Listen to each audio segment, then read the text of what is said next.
ఢిల్లీకి Karnataka CM DK Shivakumar వెళ్లనున్నారు. Cabinet విస్తరణపై అధిష్టానంతో చర్చించనున్నట్టుగా తెలుస్తోంది. జూన్ 3న 13 మంది మంత్రులతో డీకే ప్రభుత్వం కొలువుదీరింది. అప్పటి నుంచి నేటి వరకు మంత్రివర్గ విస్తరణ వాయిదా పడుతూ వస్తోంది. ప్రస్తుతం కేబినెట్ లో 20 స్థానాలు ఖాళీగా ఉన్నాయి. మంత్రి పదవి కోసం 40 మంది ఎమ్మెల్యేలు పోటీ పడుతున్నారు. ఈ నేపథ్యంలో డీకే శివకుమార్ ఢిల్లీ పర్యటన ప్రాధాన్యత సంతరించుకుంది.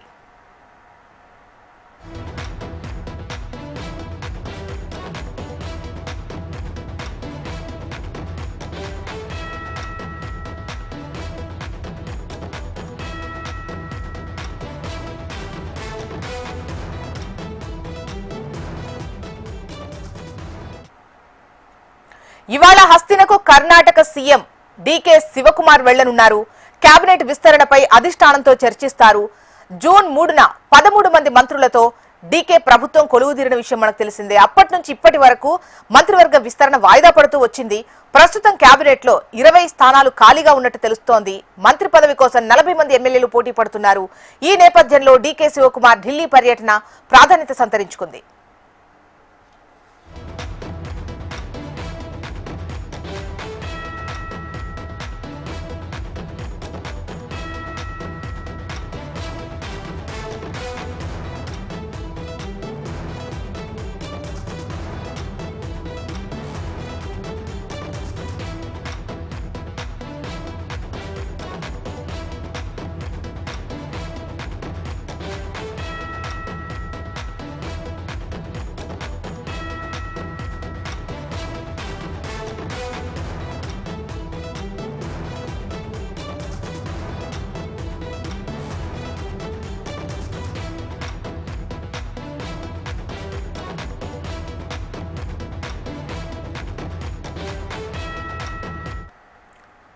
ఇవాళ హస్తినకు కర్ణాటక సీఎం డీకే శివకుమార్ వెళ్లనున్నారు. కేబినెట్ విస్తరణపై అధిష్టానంతో చర్చించబోతున్నట్టుగా తెలుస్తోంది. అయితే జూన్ 3న 13 మంది మంత్రులతో డీకే ప్రభుత్వం కొలువుదీరిన విషయం మనకు తెలిసిందే. అప్పటి నుంచి ఇప్పటి వరకు మంత్రివర్గ విస్తరణ వాయిదా పడుతూ వచ్చింది. ప్రస్తుతం కేబినెట్ లో 20 ఖాళీలున్నాయి. మంత్రి పదవి కోసం 40 మంది ఎమ్మెల్యేలు పోటీ పడుతున్నారు. ఈ నేపథ్యంలో డీకే శివకుమార్ ఢిల్లీ పర్యటన ప్రాధాన్యత సంతరించుకుంది.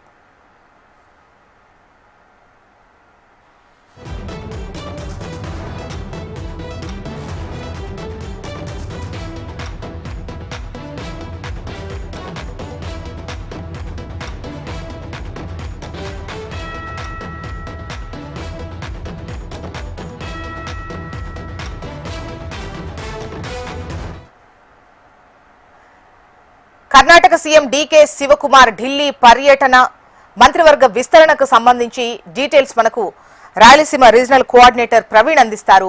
ప్రవీణ్, చెప్పండి, ఇవాళ కర్ణాటక సీఎం డీకే శివకుమార్ ఢిల్లీకి వెళ్లబోతున్నట్టుగా తెలుస్తోంది. మరి ఈసారి మంత్రివర్గ విస్తరణ జరిగేటువంటి అవకాశాలు ఎంత మేర ఉన్నాయి? 40 మంది ఆశావాహులు ఉన్నట్టుగా తెలుస్తోంది. 20 ఖాళీలు ఉన్నాయి. సిచ్యువేషన్ ఎట్లా ఉంది?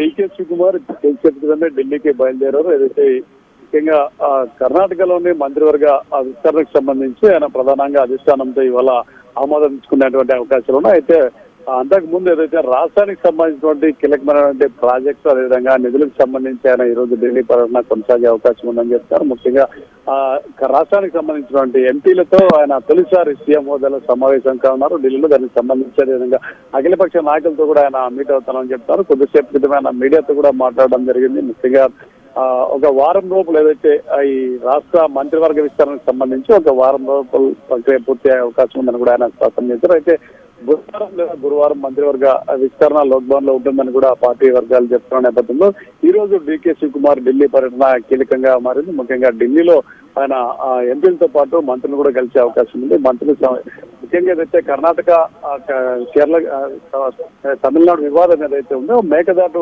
ప్రాజెక్టుకు సంబంధించి ఆయన ఈరోజు జలవనరుల శాఖ మంత్రిత్వ శాఖతో ఆయన అధికారులతోనూ మంత్రితోనూ చర్చించే అవకాశం ఉంది. అదేవిధంగా కావేరీ నదీ జలాల వివాదంతో పాటు రాష్ట్రంలోని పలు అంశాలకు సంబంధించి ఆయన కీలకంగా ఈ రోజు చర్చించినట్లు చెప్తున్నారు. ముఖ్యంగా ఏదైతే కేబినెట్ విస్తరణ అనుకున్నారో గత కొన్ని రోజులుగా వాయిదా పడుతున్న నేపథ్యం గత సుమారు 15 రోజులుగా కేబినెట్ విస్తరణ పైన అయితే కర్ణాటకకు సంబంధించినటువంటి వ్యవహారంలో పూర్తిగా వాయిదా పడుతూ వస్తుంది. జెన్జీ ఆందోళన అదేవిధంగా ఏదైతే సిజేపీ ఆందోళన అదేవిధంగా రాహుల్ గాంధీ అరెస్ట్ నేపథ్యంలో గత వారంలోనే కేబినెట్ పైన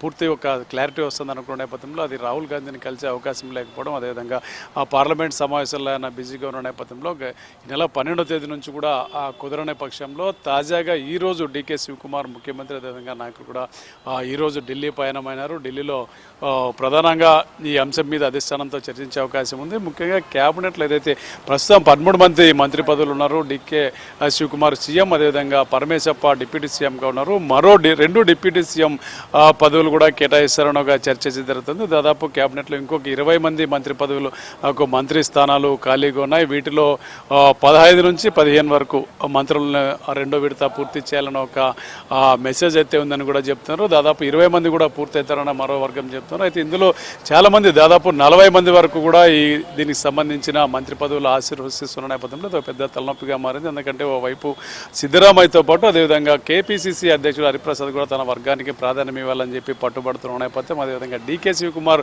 తొలిసారిగా తన ముద్ర వేసుకోవాలనే ఒక ఆయన అధిష్టానం పూర్తి అండదండలతో డీకే శివకుమార్ పట్టు సాధించాలని కూడా ప్రయత్నాలు చేస్తున్న నేపథ్యంలో చాలామంది యువతకు అదేవిధంగా కేబినెట్లో మహిళలు ఉండే విధంగా చూసుకోవాలని చెప్పి గతంలోనే రాహుల్ గాంధీ సూచించిన నేపథ్యంలో మహిళల్లో ఎవరికి అవకాశం వస్తుందో కొంత ఉత్కంఠంగా మారింది. గతం మంత్రివర్గంలో ఉండే లక్ష్మీ హెబ్బాల్కర్తో పాటు మరొక ఇద్దరు కూడా మహిళలు మంత్రి పదవి కోసం పోటీ పడుతున్న నేపథ్యంలో ఎవరిని మంత్రి పదవి వరిస్తారని కూడా కొంత ఉత్కంఠంగా మారింది. అదేవిధంగా యువత తొలిసారి గెలిచినటువంటి ఎమ్మెల్యేలు కూడా చాలా మంది 20 మంది వరకు కూడా మంత్రి పదవులు ఆశిస్తున్న నేపథ్యంలో దాదాపు 40 మంది మంత్రి పదవి కోసం పోటీ పడుతున్నారు. అదేవిధంగా రాష్ట్రంలో 2028లో ఎన్నికలు ఉన్న నేపథ్యంలో ఎన్నికలను దృష్టిలో పెట్టుకుని భవిష్యత్తులో జరగబోయే సాధారణ ఎన్నికల్లో పార్టీ విజయం, అదేవిధంగా జనాల్లోకి ప్రభుత్వ పథకాలు తీసుకెళ్లడం వంటి అంశాలే లక్ష్యంగా ఈ కేబినెట్ కూర్పు ఉంటుందని కూడా మరోవైపు కాంగ్రెస్ పార్టీ పెద్దల నుంచి వస్తున్నట్టు సమాచారం. అయితే డీకే శివకుమార్ ఇది చాలాసార్లు ఢిల్లీకి వెళ్లారు. ఈ రోజు ఢిల్లీకి వెళ్ళిన తర్వాత ఒక క్లారిటీ వచ్చే అవకాశం ఉందని చెప్తున్నారు. ముఖ్యంగా కేంద్ర ప్రభుత్వ మంత్రులు కలిసిన తర్వాత ఆయన